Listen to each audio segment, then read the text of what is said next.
지난주에 에베소 1장을 우리가 함께 나누면서 그리스도 안에 있는 자라고 하는 그런 말씀을 나눴습니다. 그래서 인사말이죠. 1절에서 2절까지 있는 부분이 에베소서의 이제 인사말이고, 오늘 이제 3절에 들어가서 시작을 하면서 사도 바울은 뭐라고 그랬냐? 찬송하리로다 라고 이렇게 본문을 시작을 하고 있습니다.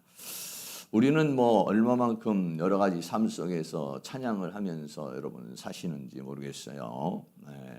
저절로 나도 모르게 아침에도 찬양이 나오고, 점심에도 찬양이 나오고, 또 저녁에도 찬양이 나오고, 또 이렇게 이제 찬양이 자꾸 이렇게 나오는 분이 있고, 어떤 경우에는 그렇지 못한 하나님에 대한 원망이나 또는 낙심의 마음이 일어날 수 있는 거죠. 이 에베소라고 하는 서신이 사도 바울이 바로 로마 감옥에서 쓰고 있는 그런 서신입니다. 여러분, 감옥이라고 하는 것이 얼마나 힘든 것입니까? 요즘에도 정치인이나 이런 분들이 감옥에 가게 되면은 구속을 하느냐 안 하느냐에 굉장히 민감하지 않습니까? 왜냐하면 거기에 들어가면은 모든 게 자유롭지 못합니다. 그런데 하물며 당시에 지금 시대도 그런데 로마 시대의 그 감옥이라고 하는 것은 얼마나 형편없겠습니까? 무더위가 올 때도 있고, 또는 추위가 올 때도 있고. 그것만이 아니죠. 지금 사도 바울은 죽음의 공포, 언제 죽을지 모르는 그런 공포 속에서 있는 그런 상황이잖아요. 그런데 그런 데서도 찬양을 할 수 있다. 그런 상황에서도 찬양할 수 있다. 그리고 본인도 찬양할 뿐만 아니라 에베소 교인들에게 바로 유로게토스, 찬송하자, 하나님을 찬양하자라고 그렇게 말해요. 저도 감감히 생각을 하면서 저도 만약에 이런 감옥과 같은 그런 상황에서 내가 하나님을 찬양한 적이 있을까 한번 돌아보기도 하고, 또 내가 그런 상황이 된다면 정말 그렇게 나도 그렇게 찬양할 수 있고, 성도들에게도 그렇게 자신감 있게 하나님을 찬양합시다 라고 그렇게 말할 수 있을까라고 하는 그런 생각을 할 때 이 사도 바울의 이 표현은 너무나 감동적인 표현이다는 것입니다. 우리가 서신을 이렇게 읽기에는 좋지만은 우리가 실제적인 내가 삶을 살아가는데 우리가 그렇게 살아간다라고 하는 것은 굉장히 쉽지 않은 그런 부분인 것이죠. 그래서 오늘 첫 번째로 우리가 찬송하리로다 라고 하는 주제로 시작을 하겠습니다. 에베소서 1장 3절에 찬송하리로다 하나님 곧 우리 주 예수 그리스도의 아버지께서 그리스도 안에서 하늘에 속한 모든 신령한 복으로 우리에게 복 주시되라고 했습니다. 이 찬송하리로라는 말은 조금 전에도 말한 것처럼 유로게토스라는 말인데, 찬양 받을 만한, 원래는 좋게 말하다 이런 말이에요. 유라는 말이 좋다, 로게토스라는 말이 말하다 이런 말에서 좋게 말하다 이런 얘기예요. 그러니까 하나님을 찬송한다. 그래서 찬양 받을 만한, 그래서 하나님을 찬양하는 이제 그런 모습인데, 이 사도 바울은 지금 그렇게 찬양 환경이나 상황은요 좋은 상황이 아닙니다. 너무 하나님께서 나에게 은혜를 주셔서, 나에게 좋은 환경을 주셔서, 좋은 상황을 주셔서 정말 하나님 감사합니다 해서 나도 모르는 사이에 입술에서 막 감사가 터지고 찬양이 터지는 그런 상황이 아니죠. 조금 전에도 말한 것처럼 이곳은 뭐냐면 감옥이라고는 상황이고, 그리고 이제 사도 바울은 인생의 마지막을 지금 정리해야 되는 그런 상황입니다. 여러분, 만약에 여러분의 인생의 마지막이 감옥이라고 한다고 하면 우리는 얼마나 좀 씁쓸하겠습니까? 우리가 인생의 마지막을 편안하게 우리가 마치기를 원하고 있잖아요. 그런데 사도 바울은 인생의 마지막을 감옥에서, 그리고 참수형으로, 정말 인간적으로 볼 때는 너무 안타까운 것이고, 인간적으로 봤을 때, 세상적으로 봤을 때, 상황적으로 봤을 때는 너무 괴로운 일이 아닐 수가 없는 것이죠.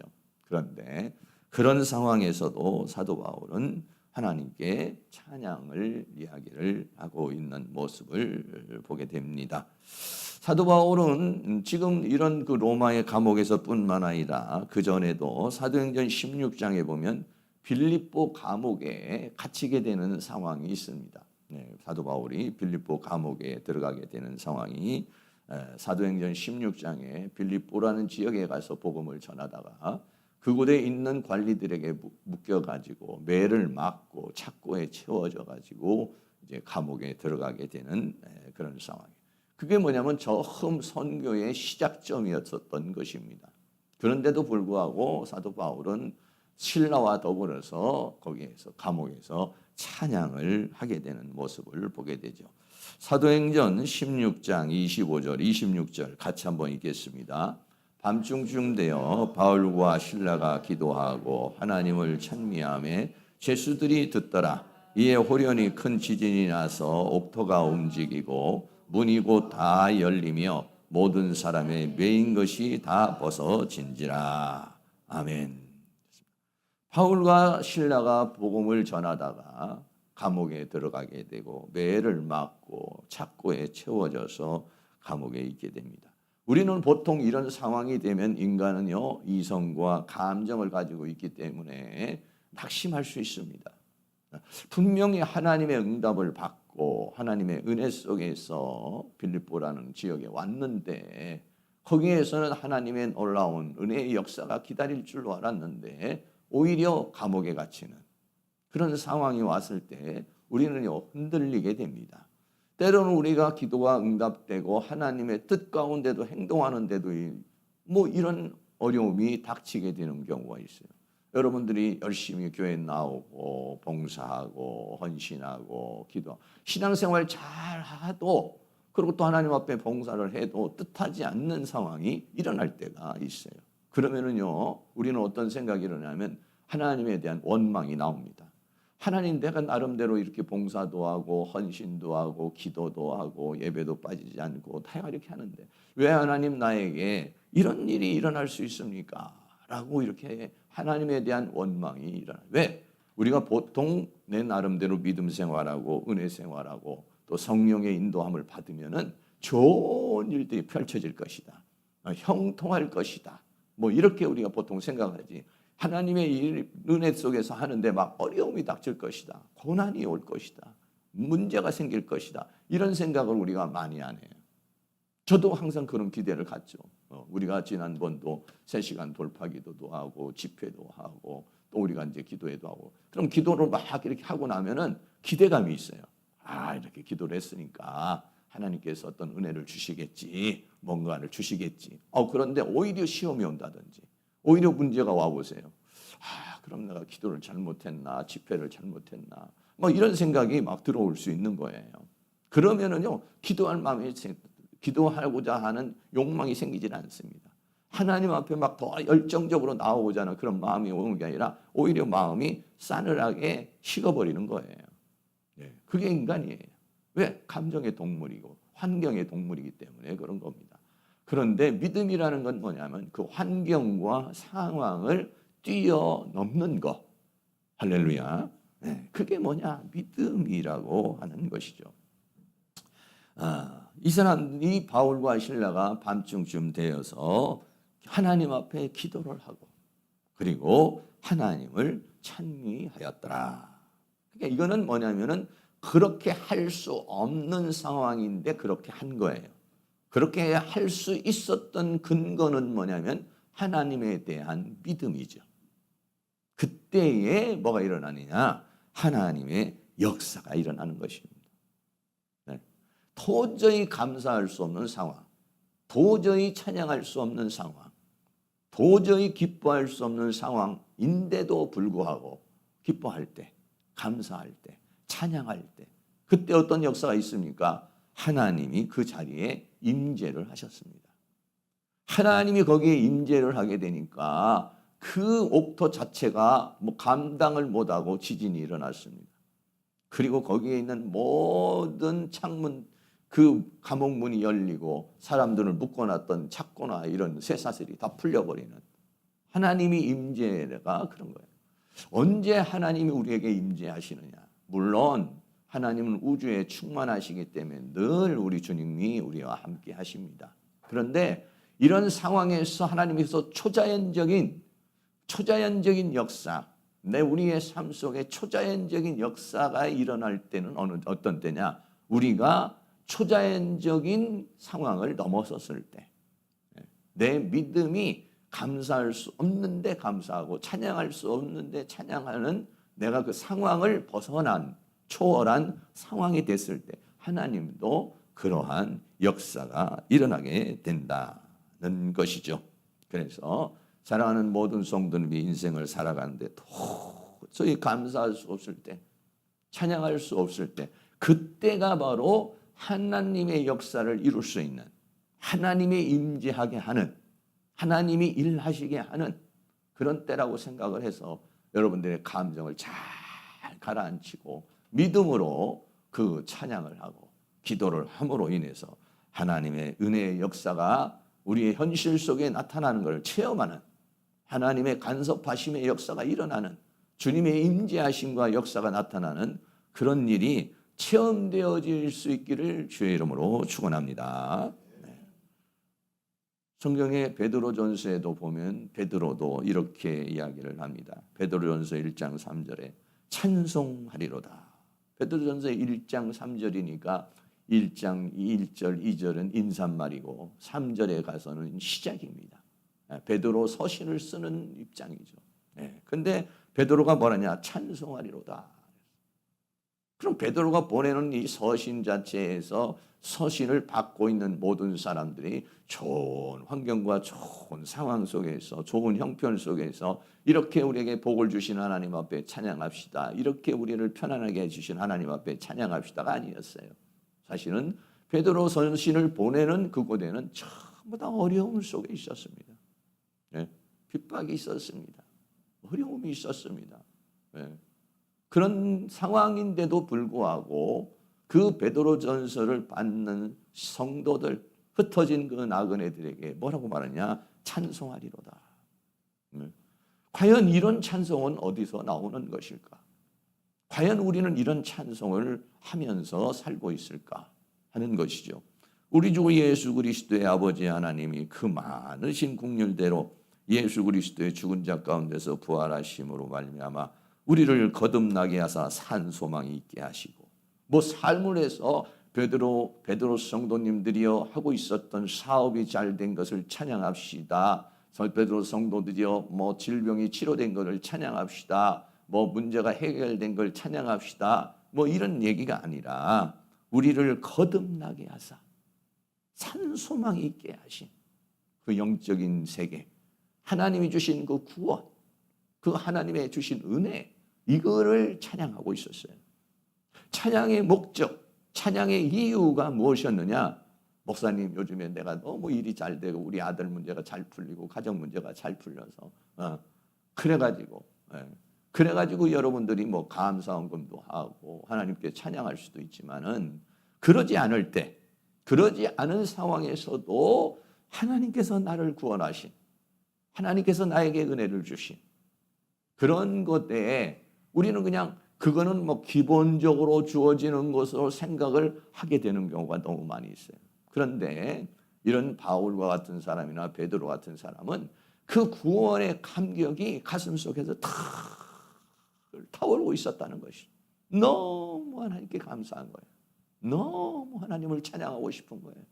뭐가 잘 돼서 세상에서 먹고 입고 쓰고 하는 이런 것들이 좋아서가 아니라 하나님이 나에게 베풀어 주신 그런 신령한 영적인 복에 감사를 하고 있었다. 1장 4절에도 썩지 않고 더럽지 않고 쇠하지 아니하는 기업을 있게 하시나니 곧 너희를 위하여 하늘에 간직하신 것이다. 우리를 거듭나게 해서 하나님 나라를 유업으로 주신 그것을 유르게토스, 찬양하자, 찬송하자, 이렇게 이야기를 하고 많은 사람들이 그렇게 찬양하며 살았던 것입니다. 시편 103편 22절 같이 한번 읽겠습니다. 여호와의 지으심을 받고 그 다스리는 모든 곳에 있는 너희여 여호와를 송축하라. 내 영혼아 여호와를 송축하라. 시편은 오늘 우리에게 그렇게 말하고 있습니다. 여호와의 지으심을 받고 다스리는 모든 곳에 있는 성도들이여, 여호와를 송축하자. 내 영혼아 여호와를 송축하자라고 이렇게 찬양하고 있습니다. 또 시편 150편 1절 6절도 같이 있습니다. 할렐루야, 그 성소에서 하나님을 찬양하며 그 권능의 궁창에서 그를 찬양할지어다. 호흡이 있는 자마다 여호와를 찬양할지어다. 할렐루야. 아멘. 네, 성소에서 찬양하고 예배하면서도 찬양하고, 그리고 나아가서는 일반 자연의 세계 속에서 궁창에서도 우리의 삶을 살아가는 모든 삶 속에서도 하나님을 찬양하자. 호흡이 있는 자마다 하나님을 찬양하자. 왜? 그 호흡을 주신 분이 누구시냐? 하나님이시기 때문에 그런 것입니다. 이런 찬양이 우리 성도님들에게 늘 일어날 수 있기를 주의 이름으로 축복합니다. 저도 이 말씀을 준비하다가 하나님을 이렇게 찬양하는 마음 이렇게 생각하면서 그 찬송가가 생각하는 거야. 찬송합시다.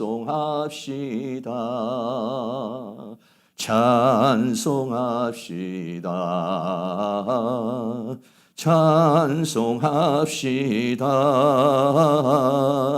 내 죄를 씻으신 주 이름 찬송합시다. 이 찬양이요 이렇게 마음속에 울리더라고요. 죄악을 속하여 주신 주 내 속에 들어와 계시네. 십자가 앞에서 주 이름 찬송합시다. 찬송합시다. 찬송합시다. 내 죄를 씻으신 주 이름 찬송합시다. 할렐루야. 이렇게 찬양을 한번 하고 나서 또 설교를 이렇게 준비를 하게 됐습니다. 뭐를 그렇게 찬송할 수 있을까? 조금 전에 베드로의 그 찬양에도 있는 것처럼 에베소서 1장 3절에 이렇게 말합니다. 찬송하리로다 하나님 곧 우리 주 예수 그리스도의 아버지께서 그리스도 안에서 하늘에 속한 모든 신령한 복으로 우리에게 복 주시되 라고 했어요. 찬송하는 내용이, 왜 하나님을 찬양해야 되는 내용이 그 뒤에 이렇게 쭉 나옵니다. 그 나오는데 그 중에서 뭐라고 했냐면 우리 주 예수 그리스도의 아버지께서 그랬어요. 그래서 하나님이 누구시냐면 우리 예수 그리스도의 아버지다 라고 그렇게 말했죠. 다시 말하면 이것은 삼위일체 하나님, 성부 하나님, 성자 하나님, 성령 하나님에 대한 이야기고, 예수님은 성자의 위에서 하나님을 뭐라고 하냐? 아버지로 이렇게 부르게 되는 모습을 보게 되죠.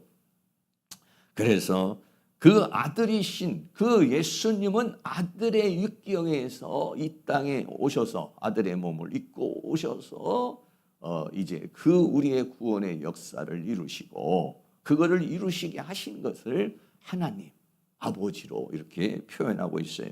그런데 그렇게 예수님이 이 땅에 그러한 육신을 입고 오셔서 우리를 구원하시는 그 역사를 통해서 우리에게 주시는 것이 뭐냐면 하늘에 속한 신령한 복이다 라고 그렇게 이야기를 하고 있어요. 보통 교회에 처음 나오시는 분들은 다 여러 가지 사업이 망해서 오시는 분도 있고, 병이 문제가 생겨서도 문제고, 자기 문제 때문에 보통 나오죠. 자기 여러 가지 형편, 어떤 절대자, 어떤 하나님, 내 힘으로 안 되는 어떤 것들을 해결하기 위해서 보통 우리들이 교회를 나옵니다. 근데 처음 교회 나오는 사람들이 하늘의 신령한 복을 기대하고 나오는 경우는 많지 않죠. 보통 땅의 것들, 살아가는 데 필요한 것, 삶 속에 필요한 것들을 구하려고 오고, 그걸 우리는 뭐라고 그러냐? 오, 집사님 축복받았네. 아유, 권사님 정말 복을 받았네요. 그렇게 사업이 잘 되시다니, 그렇게 아들이 잘 풀리시다니, 그렇게 문제가 해결이 됐다니, 그렇게 병이 치료가 됐다니 정말 복 받으셨네요. 우리는 사실은요, 거기에 굉장히 관심이 많습니다. 그리고 복의 개념을 보통 그렇게 우리는 생각을 많이 해요.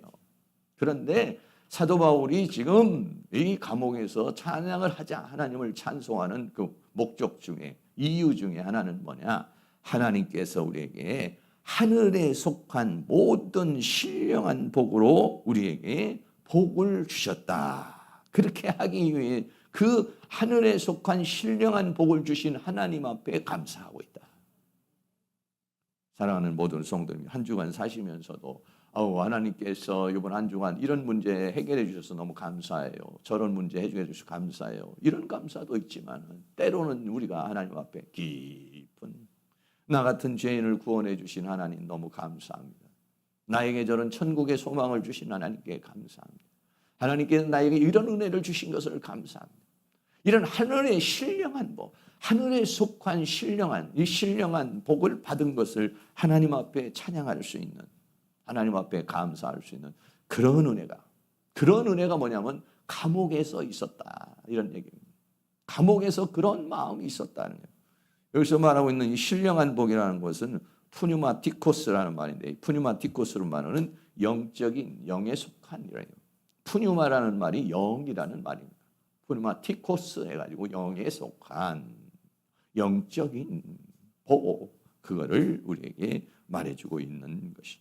그래서 하나님 앞에 찬양하고 있는 것이 뭐냐면 이 땅에 있는 것을 주신 것에 대한 감사가 아니라 하늘에 속한 그 푸니마티코스 영에 속한 그런 것들을, 예수를 믿기 전에는 우리가 그걸 알 수가 있나요? 하늘에 속한 거 예수 믿기 전에는 전혀 모르죠. 영에 속한 복이 뭔지 전혀 모르죠. 그런데 예수 믿고 거듭남으로 말미암아서 눈이 열려서, 귀가 열리고 영이 열려서 그 세계를 감지하게 되고 그 세계를 우리가 알게 되는, 그리고 그 세계로부터 오는 그런 축복, 세상이 주는 평강이 아닌 하나님께서 주시는 그러한 평강, 그런 은혜, 그런 것들이 우리 가슴 속에 있어요. 그런데 우리 성도님들은 그거는 기본으로 생각하고 그거는 당연히 받은 걸로 생각하고 나머지 이런 일이 잘 돼야 되고 저런 일이 잘 되고 이것이 잘 되고, 우리는 복을 추구하는 것을 오히려 세상과 세상에 속한 복을 주신 거에 너무 집중되어 있는 경우가 많이 있어요. 정말 가만히 집에서 앉아서 기도하고 예배하고 또 말씀을 보면서 하나님께서 이 신령한 복을 나에게 주신 거 너무 감사하다, 너무 기쁘다, 너무 즐겁다, 막 이런 감사가 막 터지고 이런 찬양이 막 터져야 되는데 그러지 못하고 현실적인 것에다가 우리가 복을, 하나님의 축복을 우리가 현실적인 거에다가 대비를 하다가 보니까 감사가 식어져 버리는 거예요. 내가 뭐 감사할 게 뭐 있어? 뭐 하나님 나에게 뭐 해주신 게 뭐가 있어?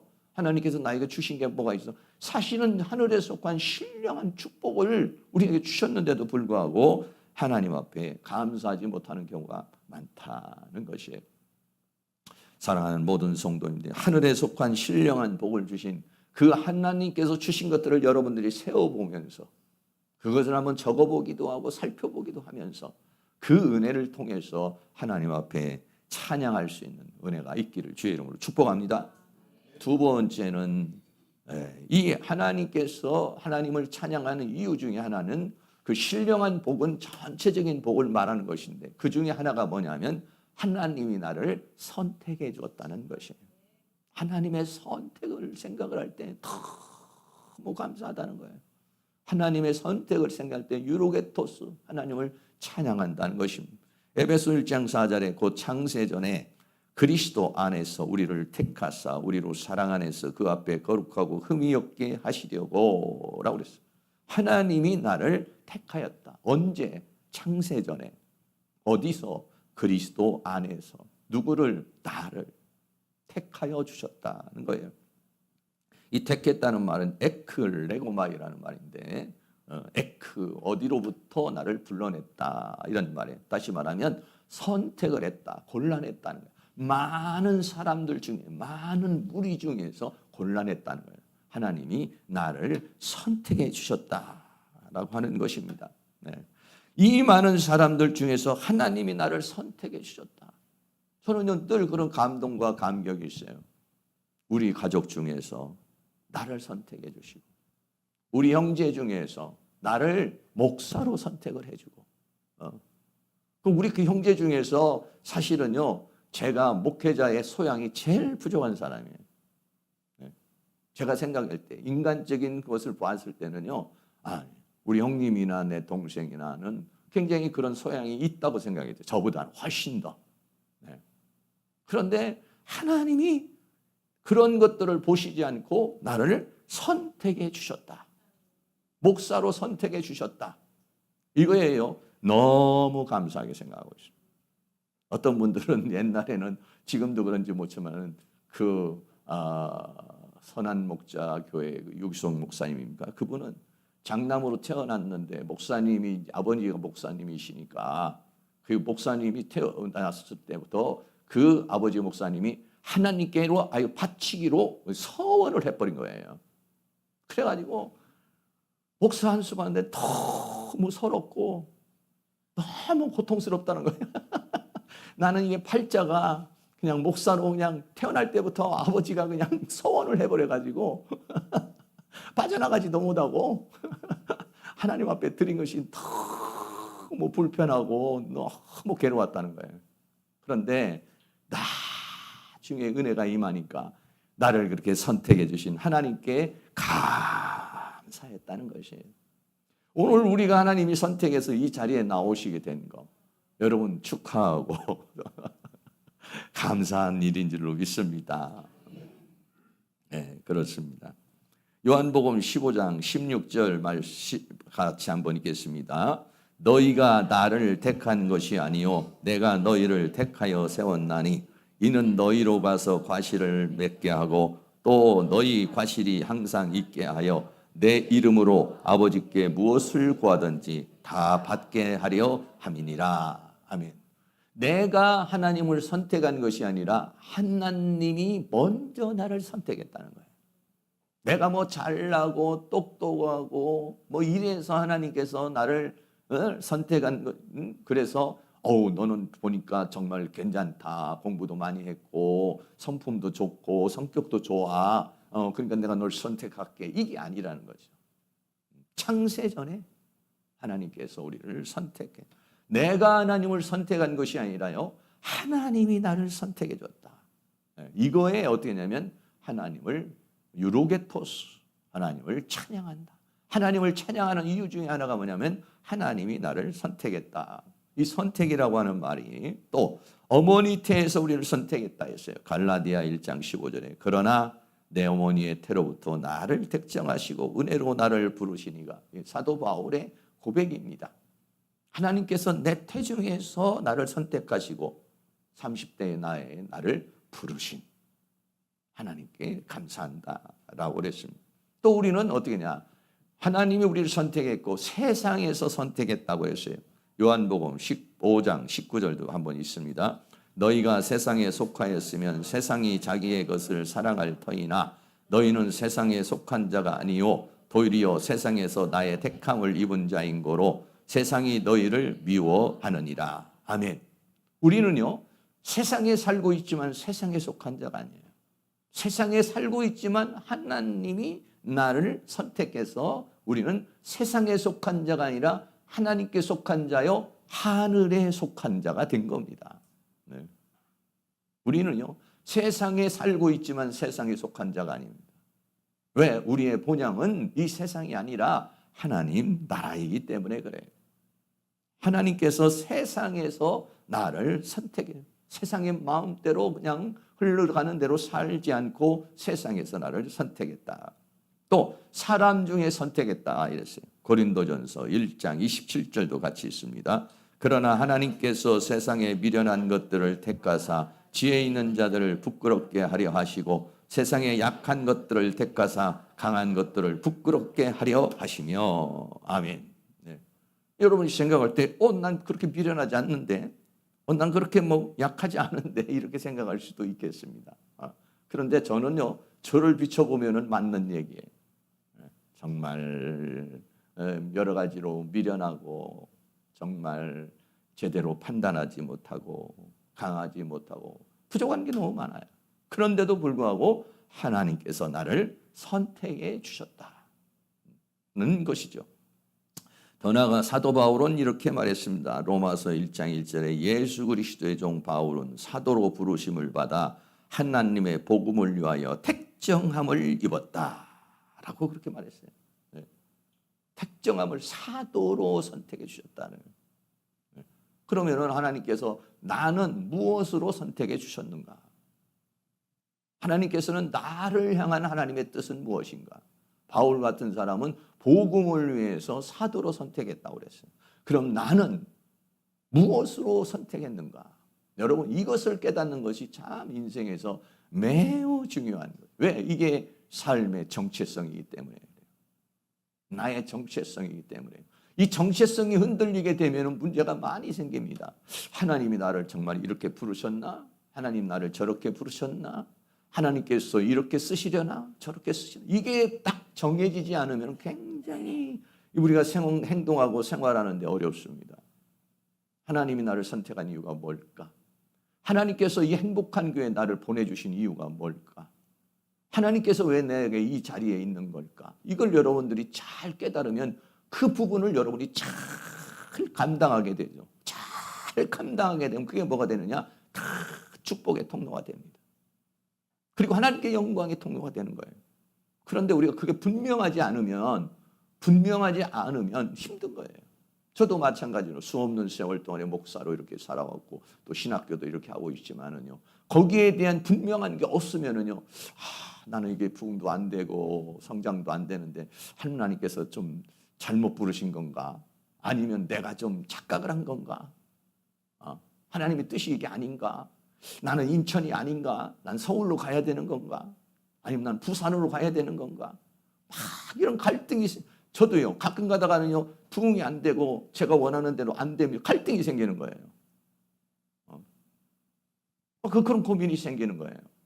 그러나 깊이 기도를 하면 또 하나님께서 저에게 주신 사명, 저의 정체성을 다시 잡고 아니야. 정신 차려야지. 똑바로 해야지. 이렇게 하게 됩니다. 그래서요. 부르심과 택하심을 굳게 하라 이렇게 말했습니다. 뭐 하나님이 이제 나를 선택을 했으니까 뭐 나는 룰루랄라 그냥 뭐 알아서 이제 하시겠지 뭐 나는 가만히 있어도 하나님 다 알아서 하시겠지. 그렇게 성경은 말하지 않습니다. 내가 너를 택했으니까 너는 가만히 있어. 내가 다 할게. 이렇게 말하지 않습니다. 성경은 뭐라고 말합니까?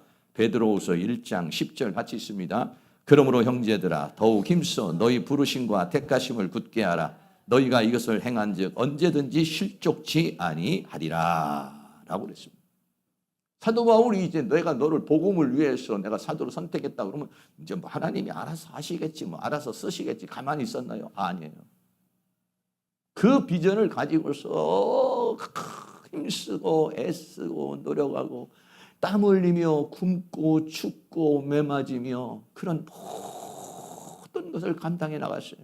다시 말하면 하나님께서 부르심과 택하심을 굳게 하라는 건 하나님이 나를 이렇게 부르셨구나. 하나님이 나를 이걸 위해서 나를 택하셨구나. 이거를 놓고 어떻게 굳게 하라는 것은 뭐냐면 내가 소극적으로 방관자로 있지 말고 적극적으로 하늘에서 부르신 부름의 상을 향하여 쫓아가라는 것입니다. 할렐루야. 잘못하면은요 이게요 이 하나님의 주권 속에 하나님 날 선택했으니까 하나님이 뭐 알아서 다 하시겠지. 이게 뭐 이 잘못하면 나태해지기 싫어요. 그러나 성경은 뭐랍니까? 부르심과 택하심을 굳게 하라. 너희가 이것을 행한지 언제든지 실족하지 아니하리라 라고 그랬어요. 하나님이 나를 선택해 주신 거에 감사하며 나를 왜 선택했는가? 왜 나를 부르셨는가? 여기에 대한 정체성이 여러분 분명하게 딱 세워져야 됩니다. 그래서 그것이 뭐가 돼야 되냐면 내 인생의 표대가 돼야 되는 거예요. 그게 뭐냐면 부름의 상입니다. 원수 마귀는 다양하게 우리를 미혹합니다. 또 살다 보면 흔들릴 때가 있습니다. 그건 누구나 마찬가지예요. 저도 마찬가지입니다. 그러나 그럴 때마다 다시 중심을 잡아서 여러분들이 그 부르심의 세계를 향해 힘차게 달려갈 수 있는 은혜가 있기를 주의 이름으로 축원합니다. 세 번째는 뭐냐면은 거룩하고 흠이 없게 하시려고 그래요. 하나님을 찬양하는 이유 중에 하나가 뭐냐면 신령한 복을 주신 거, 하늘에 속한 신령한 복을 주신 거에 대해서 감사하는데 그 신령한 복 중에 하나가 뭐냐면은 나를 선택해 주셨다는 것이고, 그리고 또 하나는 나를 선택해서 어떻게 하시겠다는 것이냐, 나를 거룩하고 흠이 없게 하시려고 그런다 라고 그랬어요. 반대로 말하면 우리는 거룩하지 못하고 더럽다는 것이고, 흠이 없게 하신다는 것은 흠이 너무 많다는 거예요.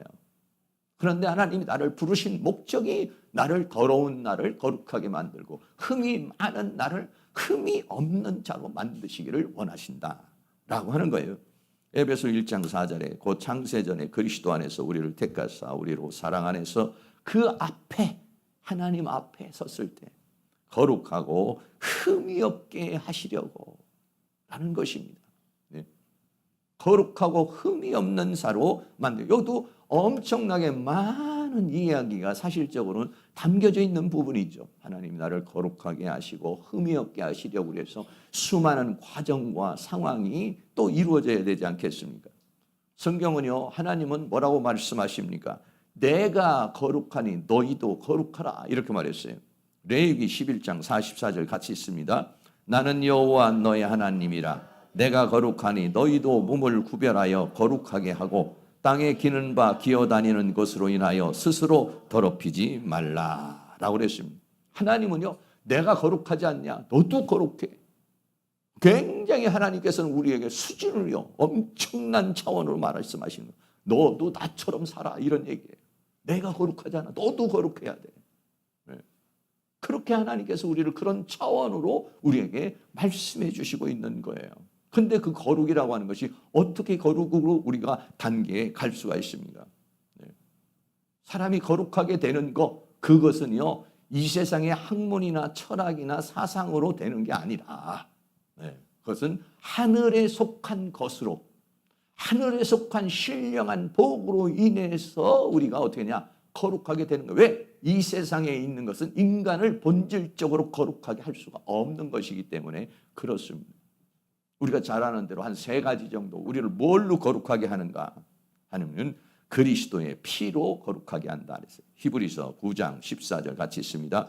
하물며 영원하신 성령으로 말미암아 흠없는 자기를 하나님께 드린 그리스도의 피가 어찌 양심으로 죽은 행실에서 깨끗하게 하고 살아계신 하나님을 섬기게 못하겠느뇨. 아멘. 우리를 어떻게 거룩하게 하려느냐? 우리는 무엇으로 더럽혀졌느냐? 죄로 더럽혀져 있다는 거예요. 이 죄로 더럽혀진 것은 무엇으로 깨끗하게 하고 무엇으로 정결케 할 수 있는가? 그것은 바로 예수 그리스도의 십자가의 보혈로 정결케 할 수 있다는 거예요. 네. 예수 그리스도의 십자가의 보혈로 정결케 하려고 하나님이 우리를 선택했다는 거예요. 어디서? 그리스도 안에서. 두 번째는 또 성령으로 거룩하게 한다 그랬어요. 고린도전서 6장 11절이 있습니다. 너희 중에 이와 같은 자들이 있더니 주 예수 그리스도의 이름과 우리 하나님의 성령 안에서 씻음과 거룩함과 의롭다 하심을 얻었느니라. 아멘. 성령으로 거룩하게 한다는 건 뭐냐면 우리의 무엇을 거룩하게 한다면 영을 거룩하게 한다는 거예요. 우리의 영을 왜 거룩하게 하냐? 우리의 영이 이 귀신의 영으로, 사탄의 영으로, 원수 마귀의 영으로 가득 차 있기 때문에 그렇습니다. 영이 오염되어 있어요. 영이 죽어 있어요. 예수 믿기 전에 영이 죽어있는 상태고 영이 사단의 영에 사로잡혀 있는 상황이에요. 그래서 그 영을 거룩하게 하려면 성령이 들어오셔서 그 더러운 영들, 악한 영들을 다 쫓아내버리고 우리의 영이 하나님의 성령으로 거룩하게 하시려는 것이다는 것입니다. 여러분, 우리의 영을 무엇으로 거룩하게 했습니까? 이 세상에 있는 그 어떤 것으로 아무리 좋은 물이라도 아무리 좋은 세척제라도 영을 깨끗하게 할 수 있는 게 있나요? 없습니다. 성령으로 거룩하게 하시는 것이다는 것입니다. 세 번째는 말씀으로 거룩하게 한다 그랬어요. 요한복음 17장 17절 읽습니다. 저희를 진리로 거룩하게 하옵소서. 아버지의 말씀은 진리니이다. 아멘. 하나님의 말씀으로 우리를 무엇을 거룩하게 하느냐면 우리의 생각과 사상을 거룩하게 하는 것입니다. 우리의 생각과 사상이 사탄이 준 생각과 사탄이 준 사상으로 꽉 차 있습니다. 우리는. 이 세상의 철학과 학문과 사상과 정치와 이런 것들로 내 사상이 이렇게 더러워져 있는 거예요. 그걸 뭘로 깨끗하게 할 수 있느냐? 하나님의 말씀으로 그래서 내 법을 내 마음에 두고 내 법을 내 생각에 두리라 이랬잖아요. 내 법을 내 마음에 두고 내 생각에 두리라는 것은 내 사상과 생각을 하나님의 말씀으로 다 바꿔야 된다는 거예요. 하나님의 말씀으로 내 사상과 생각을 싹 바꿔버려야 된다는 것이죠. 그 바꿔버려지게 되는 것을 뭐냐? 그리스도의 형상화를 입는 것이다 라고 하는 것이. 그게 뭘로 우리를 거룩하게 할 수 있느냐? 내 사상과 철학과 사고와 이 삶의 체계와 사탄이 준 수많은 내가 지금 살아오는 동안에 있는 수없는 이 잘못된 사상과 철학과 이 학문과 지식과 이런 것들을 뭘로 거룩하게 할 수 있느냐? 하나님의 말씀이 우리를 거룩하게 하는 것이다 는 것입니다. 그래서 하나님이 우리를 부르신 목적이 뭐냐면 우리를 거룩하게 하려는 거예요. 뭘로 거룩하게 하게 됩니까? 뭘로? 예수 그리스도의 십자가의 볼로 우리의 죄 문제를 거룩하게 하고 우리 사단의 영에 사로잡혀 있는 우리를 성령에 의해서 우리를 거룩하게 만들어 주시고 더 나아가서는 어떻습니까? 우리의 이 사상, 철학, 이 감정, 상처 뭐 이런 모든 것들을 하나님의 말씀으로 진리로 거룩하게 하옵소서. 아버지의 말씀은 진리이니이다 라고 했어요. 다시 말하면 사탄이 준 비진리. 여러분 이 세상과 이 세상에 있는 것들 얼마나 여러분들이 이렇게 잘못 사고방식이 돼 있는 것들이 너무 많아요. 그런 것들이 뭐냐? 다 비진리입니다. 그런데 많은 사람이 그 비진리를 목숨 걸고 그 비진리를 인생을 걸고 그 비진리에 자기의 청춘을 드리는 사람이 얼마나 많은지 모르요. 그 미혹입니다. 하나님의 말씀은 뭐냐? 진리. 진리로 거룩하게 한다는 것은 진리의 말씀화가 되어지는 것을 우리에게 말해주고 있는 것이죠. 우리를 그렇게 하시려고 하나님이 우리를 부르셨다. 그래가지고 어떠냐? 흠이 없게 하려고 그런 것이다. 이 흠이 없다는 아모모스라는 말인데 모모스라는 말이 흠이 없다라는 건데 알파가 붙어서 흠이 없는 이런 말이에요. 책망할 게 없는 나무랄 게 없는 그런 자로 만드시기를 원하는 것이 하나님의 원하심이다. 할렐루야. 네, 그런 거예요. 그런데 우리는 우리의 상태가 어떤 상태입니까? 에베소서 2장 1절 에베소서에는요. 우리의 상태에 대해서 아주 분명하고 정확하게 얘기를 하고 있어요. 같이 한번 있습니다. 너희의 허물과 죄로 죽었던 너희를 살리셨도다. 그때 너희가 그 가운데서 행하여 이 세상 풍속을 쫓고 공중의 권세 잡은 자를 따랐으니 곧 지금 불순종의 아들 가운데 역사하는 영이라. 전에는 우리도 다 그 가운데서 우리 육체의 욕심을 따라 지내며 육체와 마음에 원하는 것을 하여 다른 이들과 같이 본질상 진노의 자녀였더니. 아멘. 세 가지로 정리를 한다면 첫째는 이미 허물과 죄로 죽었던 자다. 두 번째는 뭐냐면 이 세상을 풍속을 쫓는 세상의 종로로 타고 있었다. 세 번째는 뭐냐면 공중의 권세자인 사탄의 종로로 타고 있었다. 그래서 그 결과가 뭐냐? 분질상 진노의 자녀다. 그것은 뭐냐면 지옥의 형벌을 받을 자다 라고 하는 것입니다. 우리가 하나님 앞에 구원받게 된 것이 뭐냐면 허물과 죄로 죽었다는 것은 끝난 거예요. 네. 저는 늘 그런 얘기를 하지 않습니까? 사람으로 생각하면은 여러분들이 잘 판단이 안 서니까 저는 늘 뭘 생각하냐면 폐차를 생각합니다. 차가요 20년 30년 되거나 아니면은 뭐 이게 사고가 나고 그러면은 어떻습니까? 차를 더 이상 운영하지 못하게 되면 어떻게 해요? 폐차를 시켜야 합니다. 폐차를 할 때도 돈은 얼마 주더라고요. 네. 그런 상황이에요. 우리는 뭐냐? 죽었어요. 끝났어요. 사형 선고가 딱 내려진 사람들이에요. 너는 지옥행 딱 그렇게 이미 우리는 사형 선고가 내려지고 죄와 허물로 죽었던 거예요. 그리고 본질이 진노의 자녀예요. 세상의 종로로 타고 마귀의 종로로 타는 존재예요. 그런 상황에서 우리를 건져서 우리를 거룩하고 흠이 없게 하시려고. 근데 그 거룩하고 흠이 없는 것은 무엇으로 가능한 것이냐? 하늘에 속한 푸니마티코스, 영적인 것이야만이 가능하다. 그 복을 하나님이 주시려는 것이다. 우리를 하나님 앞에 우리가 감사해야 되는 것은 에베소 2장 1절에서부터 지금 우리의 현주소가 어떤 것인가, 우리의 상태가 어떤 것인가를 분명하게 말해주고, 이 상황에서, 이런 상황에서 본질상 진노의 이 본질 자체가 아예 뭐 어떻게 해볼 수 없는 자체의 인간은 끝나버린 거예요. 우리도 그런 생각, 여러분 그런 생각 안 하시는지 모르겠지만 정말 우리들이 내 자신을 보게 될 때 그런 생각을 할 때가 많이 있습니다. 변하고 싶고 새롭게 되고 싶어도 잘 안 되는 그런 때 얼마나 많아요. 그런데도 그런 상황에서 하나님께서는 시작해서 고린도후서 5장 17절에 보면 그런즉 누구든지 그리스도 안에 있으면 새로운 피조물이라. 새로운 피조물이라는 것은 새로운 시작이 일어났다는 거예요. 거듭났다는 것은 뭐냐면 새로운 인생의 시작, 새로운 영의 세계의 시작, 죄와 허물로 죽었던 자를 다시 살려서 새로운 시작. 이전 것은 지나갔으니 보라 새 것이 되었도다. 선포되어져서 가서 이렇게 고린도후서에서 말해서 계시록에 가서 21장 5절에서는 보좌에 앉으신 이가 가라사대 보라 내가 만물을 새롭게 하노라. 계시록 21장은 완성을 말하는 거예요. 고린도후서에서 이제 새로운 피조물이라 선포하신 그 하나님의 역사가 계시록 21장에 가서는 완성. 보라 내가 만물을 새롭게 하노라. 그 완성하시는 하나님의 역사. 그래서 우리를 어떻게 하십니까? 그 흠이 없는 존재로 만드시기를 원하고 있다는 것이죠. 베드로전서 5장 10절 말씀 같이 한번 있습니다.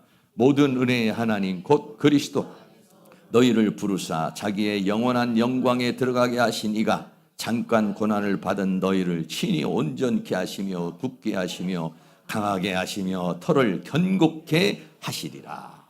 아멘. 우리의 믿음의 과정을 통해서 우리를 온전케 하며 굳게 하며 강하게 하며 터를 견고케 하시리라 라고 하셨어요. 그러므로 우리는 어떻게 됩니까? 오늘 우리의 모든 삶에 이런 하나님의 섭리가 있어요. 그렇기 때문에 나는 내가 지금 현재 주어진 이 현실 속에서 그걸 잘 이겨내야 된다. 하나님께서 나에게 이런 상황도 주고 저런 상황도 주는데 그것은 순전히 다 우리를 어떻게 하려느냐? 거룩하고 흠이 없게 하시려는 하늘에 속한 신령한 복을 주셔서 하나님 앞에 거룩하고 흠이 없는 존재로 만들기 위한 하나님의 손길이다. 그를 깊이 깨달은 분은 사도 바울과 같이 찬송하리로다. 나를 향한 그 하나님의 계획과 하나님의 섭리를 생각할 때 너무 감사해요. 이미 죄와 허물로 죽었던 나, 끝나버린 나인데 하나님이 포기하지 않고 나에게 그렇게 또 역사를 하시는구나. 그것을 생각할 때는 내가 게으르고 나태하고 방관자로 있을 수 없는 것이죠. 그 표대를 향해서 달려가야지. 하나님이 다루시고자 하는 그 세계를 향해서 달려가야지. 내 고집과 아집과 생각에 사로잡히지 말아야지. 이런 생각이 나며 찬양할 수 있게 되는 것인데 이런 찬양이 우리 사랑하는 성도님에게 일어날 수 있기를 주의 이름으로 축원합니다. 결론입니다. 오늘 사도 바울은 에베소 성도들에게 감옥에서 유로게토스 하나님을 찬양합시다 라고 합니다. 무엇을 찬양합니까? 하나님께서 우리를 하늘에 속한 신령한 복을 주시려는 하나님께 찬양합시다. 그 하늘에 속한 신령한 복을 주시기 위하여 하나님이 나를 어떻게 했냐? 선택했다는 거예요. 세상에서 선택하고 사람들 중에서 선택하시고 어머니 태에서 나를 선택해 주셨다는 것. 그리고 하나님께서 나를 그렇게 끌고 가서 거룩하고 흠이 없는 존재로 만드시려는 그 하나님의 은혜를 여러분들의 눈이 열리고 귀가 열리고 마음이 열려 그 하나님의 심정을 깊이 바라볼 수 있는 그런 은혜가 있어서 하늘에 속한 신령한 복을 더 많이 누리시면서 하나님이 원하는 그 모든 축복을 다 받아 누릴 수 있는 은혜가 있기를 주의 이름으로 축원합니다. 찬양하라 내 영혼아. 우리 다 같이 우리를 구원하신 주님, 나를 선택하신 하나님, 나를 향한 하나님의 은혜를 생각하며 찬양하도록 하겠습니다.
감사의 찬양을 하고 우리가 살아가는 가운데 내가 여러 가지로 하나님 앞에 원망하고 불평했던 것을 회개하고 내가 늘 하나님 앞에 감사하며 찬양하고 감사할 수 없을 때 찬양할 수 없을 때도 찬양하고 감사하는 그런 역사, 하나님께서 창세전에 나를 선택하셔서 나를 그 하늘의 신령한 복들로 우리에게 영에 속한 것들을 주시려고 나를 선택하신 하나님, 그 은혜와 사랑에 감사하고 하나님 앞에 찬양하는 시간 갖도록 하겠습니다. 할렐루야. 거룩하시고 사랑이 많으신 우리 아버지 하나님, 은혜와 사랑을 감사합니다. 오늘도 하나님께서 은혜와 사랑 가운데 우리 인도해주심을 감사합니다. 나 같은 죄인을 아버지여 살려주신 아버지 하나님, 은혜와 사랑을 감사합니다. 죄와 홀로 죽었던 자여, 세상의 종로로 하며 마귀의 종로로 하고 아버지여 죄악의 종로로 됐던 우리들을 아버지 하나님께서 불러 모아주셔서 하나님이 창세전에 나를 선택하시고 나를 부르셔서 하나님이 진리의 길, 생명의 길, 복된 길, 하나님의 은혜의 길을 걸어갈 수 있는 그런 은혜를 허락하여 주셨사오니 감사합니다. 많고 많은 사람들 중에 하나님 나를 선택해 주신 주님의 은혜와 사랑을 감사합니다. 우리 가족 중에서도 나를 선택해 주신 하나님 앞에 감사합니다. 많은 사람들 중에 나를 선택해 주신 우리 하나님 은혜와 사랑을 감사합니다. 나를 아버지 하나님여 선택하여 주시고 하늘의 신령한 복을 주시기 위하여 나에게 끊임없이 하나님의 은혜를 베풀어 주신 그 은혜와 사랑을 감사와 찬송과 영광을 돌립니다. 사도 바울이 감옥에서도 하나님 앞에 찬양했던 것과 마찬가지로 우리는 아버지 하나님의 이 세상을 살아가는 가운데 어떤 환경과 어떤 상황에서도 나를 구원하시며 나를 선택하시며 나를 부르시고 나를 주관하여 주시는 하나님의 은혜를 생각하며 하나님 앞에 감사와 찬송과 영광을 돌리며 살아가는 우리의 삶이 되어지도록 은혜를 베풀어 주시기를 간절히 원합니다. 성령님, 성령님, 성령님, 내 영혼아 여호와를 찬양, 내 영혼아 여호와를 송축하라. 우리의 영혼이 주님을 송축하며 우리의 영혼이 주님을 찬양합니다. 우리의 영혼이 주님을 기뻐합니다. 우리의 영혼이 주님께 감사를 드립니다. 우리의 영혼이 주님께 영광을 돌립니다. 내 영혼이 깨어나게 하여 주옵소서. 내 영혼이 깨어나게 하여 주옵소서. 내 영혼이 깨어나게 하여 주셔서 하나님이 주시고자 하는 이 모든 신령한 축복을 생각하며 하나님 앞에 늘 감사하며 찬송하고 영광을 돌리며 기뻐하며 찬양하는 우리의 삶이 되어지도록 은혜를 베풀어 주시기를 간절히 원합니다. 우리 마음속에는 원망과 불평과 낙심과 절망, 사탄이 준 생각과 사상과 철학이 예수의 이름으로 따라가게 하시고 하나님의 말씀으로 채워주시고 주의 성령으로 채워주시며 주님의 보혈로 정결케 하여 주셔서 하나님의 은혜 가운데서 살아가는 저희의 삶이 되어지도록 은혜를 베풀어 주시고 긍휼을 베풀어 주시고 자비를 베풀어 주시기를 간절히 원합니다. 늘 주님 안에서 찬송과 우리 마음에서 찬양이 울려 퍼지는 그러한 삶을 살아갈 수 있도록 주의 성령께서 우리를 주관하여 주시고 붙들어 주시고 함께해 주시기를 간절히 원합니다. 성령님 도와주시고 인도하여 주시고 주시옵소서.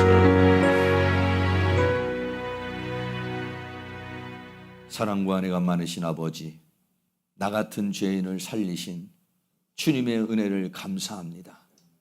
죄와 허물로 적었던 자여, 세상의 종노릇하고 마귀의 종노릇하고 죄의 종노릇해서 본질상 진노의 자녀로 지옥 갈 자를 하나님께서 우리를 선택하여 주셔서 너는 내 것이라 불러주신 주님의 은혜를 감사합니다. 하늘의 신령한 복, 영에 속한 복을 우리에게 주셔서 하나님 앞에 우리를 거룩하고 흠이 없게 세우시려고 지금도 끊임없이 우리에게 말씀하시고 우리를 훈련시키고 우리를 연단시키고 우리를 이끌어 가시는 그 하나님의 손길을 우리가 다시 한번 생각하고 다시 한번 느낌으로 말미암아 원망했던 거, 불평했던 거, 짜증났던 거, 낙심했던 거, 절망했던 거, 사탄이 심어놓은 생각과 감정들이 예수의 이름으로 다 떠나가게 하여 주시옵시고 주님의 보혈로 정결케 하여 주시옵소서. 주의 성령으로 정결케 하여 주시옵소서. 하나님의 말씀을 열어서 채워 주시옵소서. 그래서 그 하늘의 신령한 복이 우리의 푯대가 되고 부름의 상이 되어 그것을 향하여 힘있게 전진하는 그런 은혜의 역사가 일어날 수 있도록 은혜를 베풀어 주시옵소서. 원망과 불평의 입술이 감사와 찬양의 입술이 되어 어떤 환경 속에 어떤 상황에서도 주님을 찬양하여 하나님의 놀라운 기적의 역사와 은혜의 역사와 능력의 역사와 실제하는 역사를 이룰 수 있는 그런 삶이 되어지도록 은혜를 베풀어 주시옵소서. 예수 그리스도의 이름으로 기도하옵나이다. 아멘. 우리 다 같이 자리에 일어나셔서 찬송가 182장을 드리겠습니다.